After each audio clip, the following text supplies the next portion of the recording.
America का सबसे बड़ा दुश्मन ओसामा बिन लादेन, जिसने अमेरिका को एक नहीं 3 बड़े झटके दिए, जिसमें पहला अटैक साल 1993 में वर्ल्ड ट्रेड सेंटर अटैक हुआ। इस बॉम्ब ब्लास्ट में टोटल 6 लोगों की जान गई और हजारों की संख्या में लोग इंजर्ड हुए। दूसरा 1998 में यूएस एम्बेसी अटैक में टोटल 224 लोगों की जान गई और 4,500 लोग इंजर्ड हुए। और तीसरा सबसे बड़ा अटैक साल 2001 में अमेरिका में 9/11 अटैक कराया, जिसमें प्लेन हाईजैक करके वर्ल्ड ट्रेड सेंटर के ट्विन टावर और वॉशिंगटन डीसी के ठीक बाहर पेंटागन में प्लेन को क्रैश करवा दिया।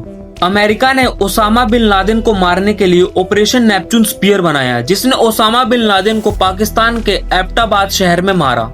लेकिन अमेरिकन सोल्जर्स नेवी सील्स को ओसामा बिन लादेन के हाइडआउट में कुछ इंपॉर्टेंट पेन ड्राइव और कंप्यूटर में फाइल्स मिले। दुनिया का सबसे बड़ा आतंकवादी के फाइल्स और यूएसबी ड्राइव में क्या हो सकता था?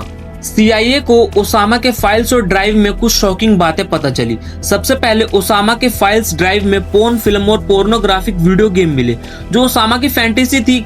खैर, हमें उससे क्या, लेकिन सोच कर देखो, वही ओसामा बिन लादेन औरतों के हक के लिए बोला करता था कि अमेरिका में फीमेल्स को बस प्रोडक्ट की तरह देखा जाता है।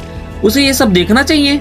कुछ ड्राइव में ओसामा के अलकायदा को चलाने के प्लान्स मिले और सबसे शॉकिंग बात है, उसमें अलकायदा के आगे के लीडर्स को पहले ही चुन रखा था और उनका नाम भी उसमें था। फाइल्स में उसके बेटे हमजा की शादी की वीडियो मिली, जो अमेरिका के लिए बहुत ही यूजफुल साबित हुआ, क्योंकि ओसामा के बाद अलकायदा का अगला लीडर वही था जो उसे पकड़ने में मददगार साबित हुआ। ओसामा के फाइल्स में कुछ एनिमेटेड मूवीज मिली, जैसे Cars, Chicken Little, Ice Age, जो उसके दूसरी बीवी के बच्चों के लिए हो सकते हैं, और कुछ वीडियो गेम मिले जैसे super Mario, dragon ball, final fantasy 7 और काउंटर स्ट्राइक। काउंटर स्ट्राइक वही गेम है जिसमें टेररिस्ट को मारना होता है। ओसामा बिन लादेन के बारे में एक शॉकिंग बात ये पता चली कि वो खुद की डॉक्यूमेंट्री देखता था। उसके पास पूरा एक कलेक्शन था। इसका मतलब समझे? जी हाँ, वो सेल्फ ऑब्सेस्ड था।